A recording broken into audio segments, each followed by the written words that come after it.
Halo dulur sadayana, jumpa lagi di channel Heri Babakan. Dalam video ini, Heri Babakan masih akan membahas alur cerita dari serial Sweet Home untuk episode 7 dan 8. Bagi yang belum nonton episode sebelumnya, bisa cek di deskripsi ya. Oke, sebelum mulai, seperti biasa kita putar dulu intronya.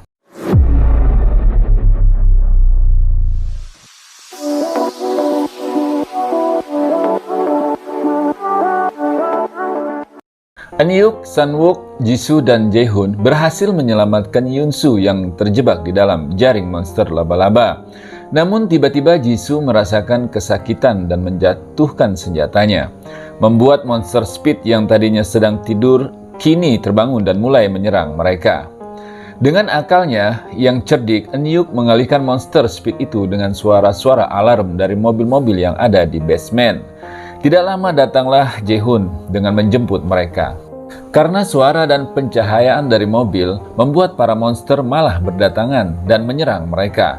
Beruntung, kakek An datang dan langsung menyemburkan api ke arah monster. Di lantai 1, monster laba-laba masih mengincar Suyung.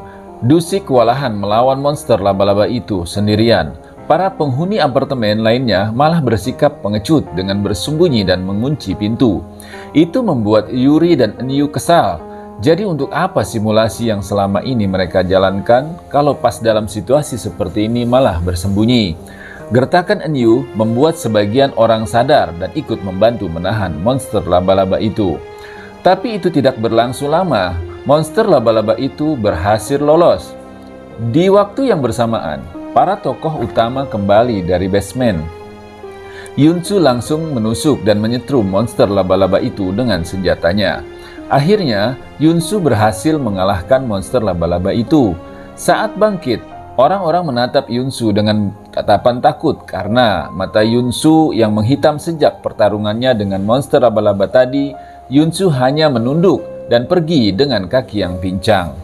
Melihat perjuangan Yoon-soo tadi, para penghuni apartemen merasa bersalah pada Yoon-soo dan meminta maaf padanya karena telah memanfaatkannya selama ini. Eun-yuk yang hatinya sudah lunak pun memberi Yoon-soo pilihan untuk tetap tinggal di dalam ruangan isolasi atau bergabung bersama lainnya. Dan Yoon-soo lebih memilih untuk tinggal bersama dengan yang lain. Yuri yang memang berpengalaman dengan medis mengobati Jae-hoon yang lengannya patah, lalu ia menghampiri San-wook. Yuri mengatakan untuk tidak menunjukkan ketidakinginannya untuk hidup, setidaknya ia harus berpura-pura dalam situasi ini agar yang lain memiliki semangat untuk bertahan hidup. Mendengar perkataan Yuri membuat Sang-wook untuk pertama kalinya meminta Yuri mengobati luka-lukanya. Saat Yoon-soo mengambil jatah makanannya, wanita bernama Kim Ji-eun mencoba berbaur dengan Yoon-soo dengan menawarkan jatah makanan miliknya. Namun ada saja penghuni lain merasa canggung dan menatap Yoon-soo dengan tatapan takut. Yoon-soo yang menyadari keberadaannya membuat mereka canggung, memutuskan untuk makan di tempat lain. Lalu secara kebetulan ada San-wook yang juga mengasingkan diri. Mereka terlihat bingung karena hanya ada satu tempat duduk dan mereka terlalu canggung untuk makan bersama. Sampai kakek An datang dan memaksa mereka untuk makan bersamanya. Melihat cara keduanya makan yang seolah tidak ada semangat hidup, kakek An mencoba mencairkan suasana dengan menceritakan perjuangannya yang keras untuk bisa bertahan dari penyakit yang ia derita. Dan ternyata itu berhasil membuat Yoon-soo dan Sang-wook makan dengan lahap. Sementara itu, Eun-yuk yang terlihat kesusahan saat membalut luka di kakinya, tidak lama Eun-yuk datang dan mencoba membantu adiknya. Walau selalu bertengkar, nyatanya mereka masih peduli satu sama lain. Terlihat Eun-yuk yang sikapnya mulai menghangat pada Eun-yuk. Sebelum pergi, ia memperbaiki kacamata Eun-yuk yang rusak. Air di apartemen mulai tercemar, membuat hal paling mereka takuti terjadi. Pasalnya, air adalah hal yang paling penting untuk bertahan hidup. Eun-yuk langsung menemui Dusik agar ia bisa memperbaiki mobil yang ada di basement guna mencari pasokan air di luar apartemen. Yi-kyung yang masih ditahan para tentara akhirnya dibebaskan dengan satu syarat, Ye Kyung harus memberitahu keberadaan orang terinfeksi spesial yang berhasil melewati 15 hari masa monsterisasi. Yang tidak lain dan tidak bukan adalah Yunsu. Percakapan Eun-yuk dan Dusik rupanya disalahartikan oleh pemuda berkacamata yang bernama Kang Seung-wan. Ia mengira bahwa Eun-yuk dan sebagian kelompok akan pergi meninggalkan tempat ini diam-diam. Ia mengamuk sampai akhirnya Sang-wook memukul lalu menyeretnya. Keributan itu membuat kelompok lain berkumpul melihat pemuda berkacamata tadi yang masih terus berteriak histeris bahwa ia tidak ingin mati. Lalu kakek An mencoba menyadarkannya. Ia mengatakan bahwa orang yang bertindak bodoh seperti Seung-wan itulah yang pertama mati. Perkataan kakek An berhasil membuatnya sadar dan menyesali tindakannya. Para penghuni kini tengah berkumpul untuk merencanakan pencarian air karena air di apartemen ini sudah tercemar dan stok air mereka hanya cukup untuk 5 hari ke depan. Eun-yuk menugaskan kakek An untuk mengawasi situasi di luar gedung. Lalu Dusik memperbaiki mobil, sedangkan ia menunjuk Yunsu dan Sang-wook untuk ikut serta ke dalam tim yang akan pergi keluar. Awalnya, Sang-wook menolak, tapi saat Eun-yuk mengatakan bahwa ini untuk menyelamatkan banyak orang, akhirnya ia setuju. Dari sini, sikap Sang-wook pun perlahan mulai berubah. Ia lebih peduli dengan orang di sekitarnya.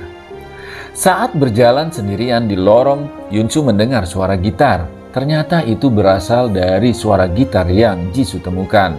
Tampaknya Yunsu sangat menyukai lagu yang Jisoo mainkan dan Yunsu mengatakan bahwa lagu itu membuatnya serasa di rumah. Dan dengan spontan ia menamai lagu tersebut dengan judul Sweet Home. Wajah Jisoo terlihat sangat pucat. Ia terus menahan rasa sakit dari perutnya. Eun-yuk yang mengira itu hanya sakit perut biasa hanya mengabaikannya, sampai akhirnya Jisoo pingsan. Beruntung, Eun-yuk mengerti soal ilmu kedokteran dan langsung mengenali gejala yang Jisoo alami. Jisoo mengalami usus buntu, semua kebingungan. Pasalnya, Jisoo harus segera dioperasi. Tapi alat-alat operasi tidak memadai di sini. Dan lagi, walaupun ia sempat kuliah jurusan kedokteran, Eun-yuk tidak yakin bahwa ia mampu. Eun-yuk lagi-lagi marah mendengar ucapan kakaknya itu. Eun-yuk memaksa bahwa Jisoo harus selamat. Ternyata Eun-yuk ini tampak cuek di luar, tapi perhatian di dalam ya. Saat sudah yakin, Eun-yuk meminta tim yang akan pergi keluar untuk sekalian mencari obat dan alat-alat operasi yang kurang. Yuri selaku tim medis pun meminta untuk bisa ikut ke dalam tim karena ia tahu alat dan obat apa saja yang diperlukan. Sempat dilarang oleh kakek An, tapi melihat situasi yang genting, ia menyetujui Yuri untuk ikut. Yunsu, Sang-wook, dan Yuri pun segera bersiap pergi. Sebelum itu, Eun-yuk mengatakan pada Yunsu untuk pergi ke rumah sakit terlebih dulu dan memprioritaskan keselamatan Jisoo.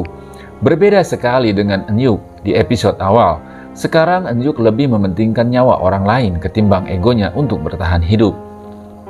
Saat perjalanan keluar gedung apartemen, Yunsu mengingat bahwa hari ini adalah hari di mana Yunsu berniat mengakhiri hidupnya.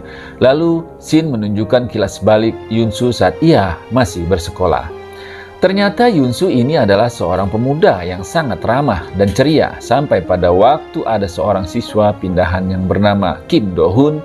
Entah kenapa Do-hun sangat membenci Yunsu hanya karena Yunsu membantunya. Sampai-sampai Do-hun terus menghajarnya dan mengancam murid-murid lain di kelas itu agar tidak ada yang membela Yunsu jika tidak ingin bernasib sama seperti Yunsu.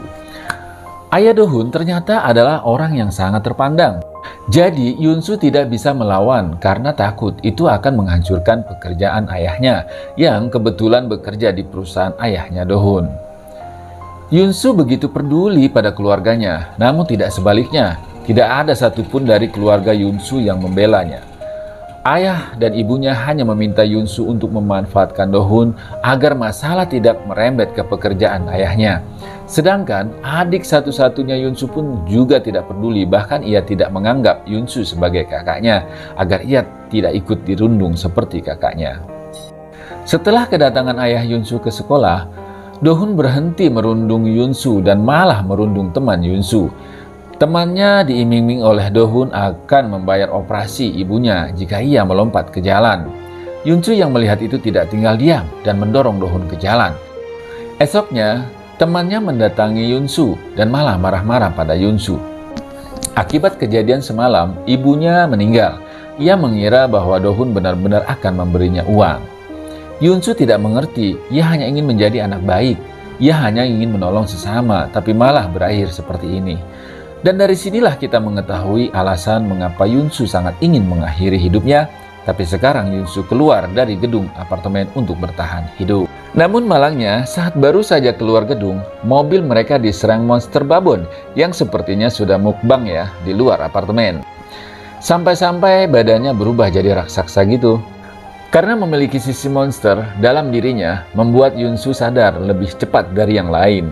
Segera Yunsu menyerang monster raksasa itu dengan senjatanya. Namun bagaikan disengat semut, monster itu tidak merasakan apa-apa. Melihat kejadian itu, kakek An datang dan langsung menyerang monster babon itu dengan bom molotov. Dan lagi itu hanya berefek sebentar. Kakek An sempat ingin mengorbankan dirinya. Untunglah sebuah mobil pemadam kebakaran tiba-tiba muncul dan menabrak si monster babon. Ternyata itu adalah Hee-kyung.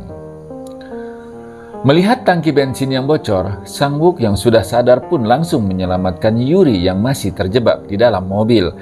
Benar saja, saat sudah menjauh, mobil pun seketika meledak hebat dan mengenai si monster. Hee-kyung yang melihat kesempatan itu langsung menabrak dan mendorong monster babon hingga jatuh ke bawah. Lalu Hee-kyung ikut menjatuhkan mobil yang terbakar tadi, membuat monster babon itu terhimpit.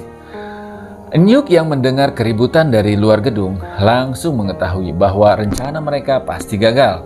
Ia memberitahu Jisoo kalau operasi ini akan dilakukan tanpa obat bius. Jisoo bisa mati karena tubuhnya akan mengalami shock. Atau jika operasi berhasil pun Jisoo bisa mati karena infeksi. Jisoo hanya bisa pasrah dan ia berjanji tidak akan menyalahkan Eun-hyuk jika kemungkinan terburuk itu terjadi. Saat operasi dimulai, Jisoo langsung pingsan karena menahan rasa sakitnya. Karunya si teteh Jisoo, manelinu ngeliatna euy. Selesai operasi, Eun-hyuk meminta Jae-hoon untuk gilirannya berdoa. Jae-hoon mengatakan bahwa ini semua tergantung pada Jisoo. Jae-hoon sangat yakin Jisoo akan segera sadar, mengingat bahwa dulu Jisoo mengambil benang panjang umur di hari ulang tahunnya yang pertama. Berkat Hee-kyung yang membawa mobil pemadam kebakarannya, pasokan air di apartemen jadi terselamatkan. Ia juga memberikan alat inhaler pada kakek An, yang ternyata obat itu untuk Yuri yang sudah kehabisan stok obatnya. Di sini kakek An berterima kasih pada Sang-wook karena sudah menyelamatkan Yuri. Tapi lucunya kakek An mengungkapkan rasa terima kasihnya itu dengan marah-marah pada Sang-wook. Kunaon eta si kakek. Di scene ini kita melihat Jae-hoon, pria agamis yang tidak pernah minum bahkan menyentuh miras. Kini malah tidak bisa menahan dirinya semenjak lengannya patah. Jae-hoon berubah. Ia lebih terlihat murung dan sering menyendiri dengan ditemani miras. Mungkin ia merasa bahwa ia tidak bisa membantu kelompok dan bahkan hanya menjadi beban. Hee-kyung langsung mencari Yunsu. Ia menyayat lengan Yunsu untuk membuktikan pemulihan dirinya yang cepat. Ia juga menanyakan gejala pertama yang Yunsu alami. Dan bagaimana Yunsu bisa mempertahankan sisi manusianya. Yunsu hanya menjawab bahwa ia hanya ingin hidup. Lalu Hee-kyung menceritakan kejadian saat ia ditangkap tentara dan memberitahu tentang Yunsu pada mereka dengan alasan ia juga ingin tetap hidup. Yang ternyata alasan sebenarnya adalah si tentara mengatakan bahwa Yunsu bisa menyelamatkan seluruh manusia. Pikiran Hee-kyung langsung tertuju pada bayi yang tengah dikandungnya, yang kemungkinan besar akan selamat. Hee-kyung juga diiming-iming akan diberitahu keberadaan sang tunangan yang katanya masih hidup. Sementara itu, orang-orang sedang makan malam bersama. Tidak lama datang Ibu Seon-yong dan mengatakan bahwa ia sudah terinfeksi. Beberapa hari lalu ia sudah merasakan gejalanya. Namun kali ini ia tidak ingin membahayakan orang lain. Mendengar hal itu membuat penghuni apartemen sedih, lalu mengambil pemungutan suara seperti saat Yunsu waktu itu. Serempak mereka memilih Bu Seon agar tidak diusir dan tinggal di ruangan terpisah. Sebelum masuk ke ruang operasi, Bu Seon meminta maaf pada Yunsu karena sudah menjadi orang tua yang buruk. Ia hanya bisa diam saat Yunsu diperlakukan tidak adil. Kini ia merasakan apa yang Yunsu rasakan. Mendengar itu membuat Yunsu menangis. Itu adalah kalimat yang mungkin sangat ingin Yunsu dengar dari kedua orang tuanya. Setelah itu, Yunsu pergi menyendiri. Ia tampak merenung. Eunyu yang melihatnya pun langsung menghampiri Yunsu. Eunyu menanyakan kali ini siapa yang mengganggu Yunsu. Eunyu meminta Yunsu agar mengumpat seperti ini saja jika ada orang yang mengganggunya. Yunsu yang kaku pun terus gagal saat mencoba gerakan umpatan itu. Eunyu yang melihatnya hanya tertawa dan menyuruhnya mengangkat jari kelingking saja. Lalu mereka membuat janji sepihak, janji yang tidak Yunsu ketahui.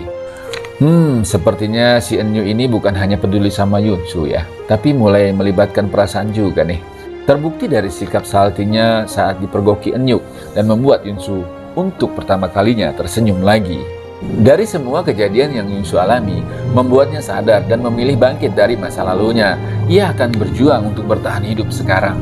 Yunsu memotong rambutnya sambil merelakan masa kelamnya. Di saat Jisoo sadar, ada Jaehoon di sisinya. Nampak kepedulian Jaehoon pada Jisoo. Jisoo mengatakan bahwa Jaehoon adalah orang yang baik. Ia berterima kasih karena sudah menyelamatkannya. Di sisi lain, ada penyusup yang ternyata adalah seorang tentara yang kabur. Dan sekarang ia tengah diinterogasi. Ikkyu menghajar si tentara itu karena ia terus bungkam. Dan malah membuat walkie-talkie tentara itu menyala karena tidak sengaja kepencet. Terdengarlah sebuah suara yang menyuruh si tentara keluar dari tempat persembunyiannya. Sebelum dihancurkan oleh Ikkyu, terdengar suara tembakan dari walkie-talkie. Segera Ikkyu menyuruh untuk melepas tanda SOS yang terpasang di atas gedung. Takut jika ada orang-orang jahat yang akan mengetahui keberadaan mereka, Sang-wook dan Yunsu pun langsung pergi ke atas untuk melepas tanda SOS itu. Dalam perjalanan turun, Yunsu melihat satpam yang ternyata sudah menjadi monster. Namun sayangnya Yunsu dan Sang-wook kalah cepat. Satpam itu sudah keburu masuk ke dalam lift. Di saat yang sama, di lantai utama, Bu Jin-ok terlihat bingung dengan lift yang bergerak turun. Bu Jin-ok mengira bahwa yang di dalam lift itu adalah Sang-wook dan Yunsu, tapi yang membuatnya bingung adalah lift itu dalam keadaan kapasitas penuh. Dalam serial ini memang kita nggak dikasih tahu ya kenapa lift itu penuh padahal cuma ada si monster satpam. Tapi saat baca di komiknya, itu dijelaskan bahwa si monster satpam ini menyerap semua korbannya dan itulah yang membuat bobotnya bertambah berat. Sedangkan badan monster satpam tetap kurus. Ini nih yang bikin iri, ibarat kata makan banyak tapi tetap kurus. Yunsu dan Sang-wook mau tidak mau mengejar si monster satpam melalui tangga.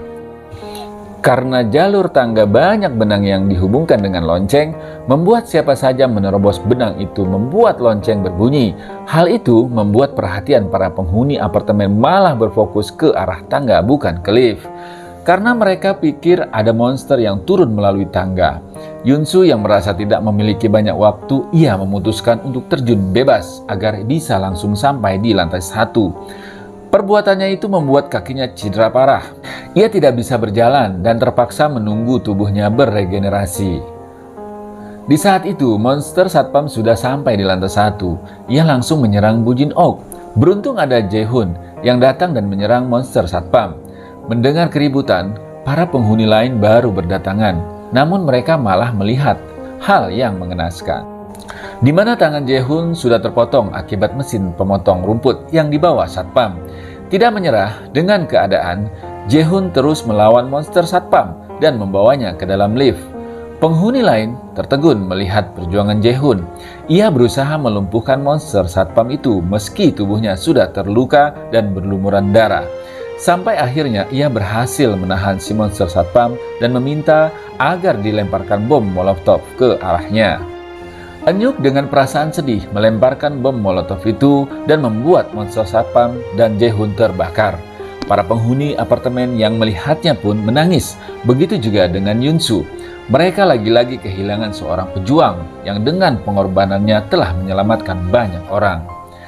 Duh, manis sedih si Mamang Jaehoon meninggal. Oke. Gimana nih menurut kalian? Episode ini lumayan menguras air mata kan? Sekarang Abdi teh tahu kenapa banyak yang bilang serialnya lebih melankolis dari komiknya. Ternyata episode ini alasannya guys, Pokoknya di penghujung episode-episode terakhir ini kita lebih diperlihatkan sikap-sikap para karakter yang sudah berkembang dan lebih peduli satu sama lain. Dan di episode selanjutnya pasti makin menegangkan. Jadi jangan lupa buat klik like, komen, dan subscribe-nya ya. Biar Heri Babakan bisa semangat dan cepet-cepet up episode selanjutnya. Hatur nuhun.